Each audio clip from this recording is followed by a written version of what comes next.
saha nyuwun pangestu nggenya kepareng arsa siram jamas lan ugi nggenya kepareng arsa nedya palakrama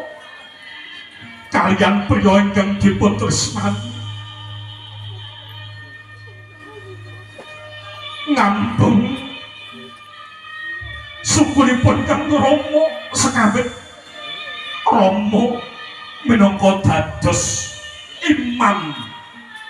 rumah tangga, pemimpin rumah tangga sampun kersa nyekapi sedaya kebutuhanipun keluarga wondene ingkang ibu Mbak Alisa.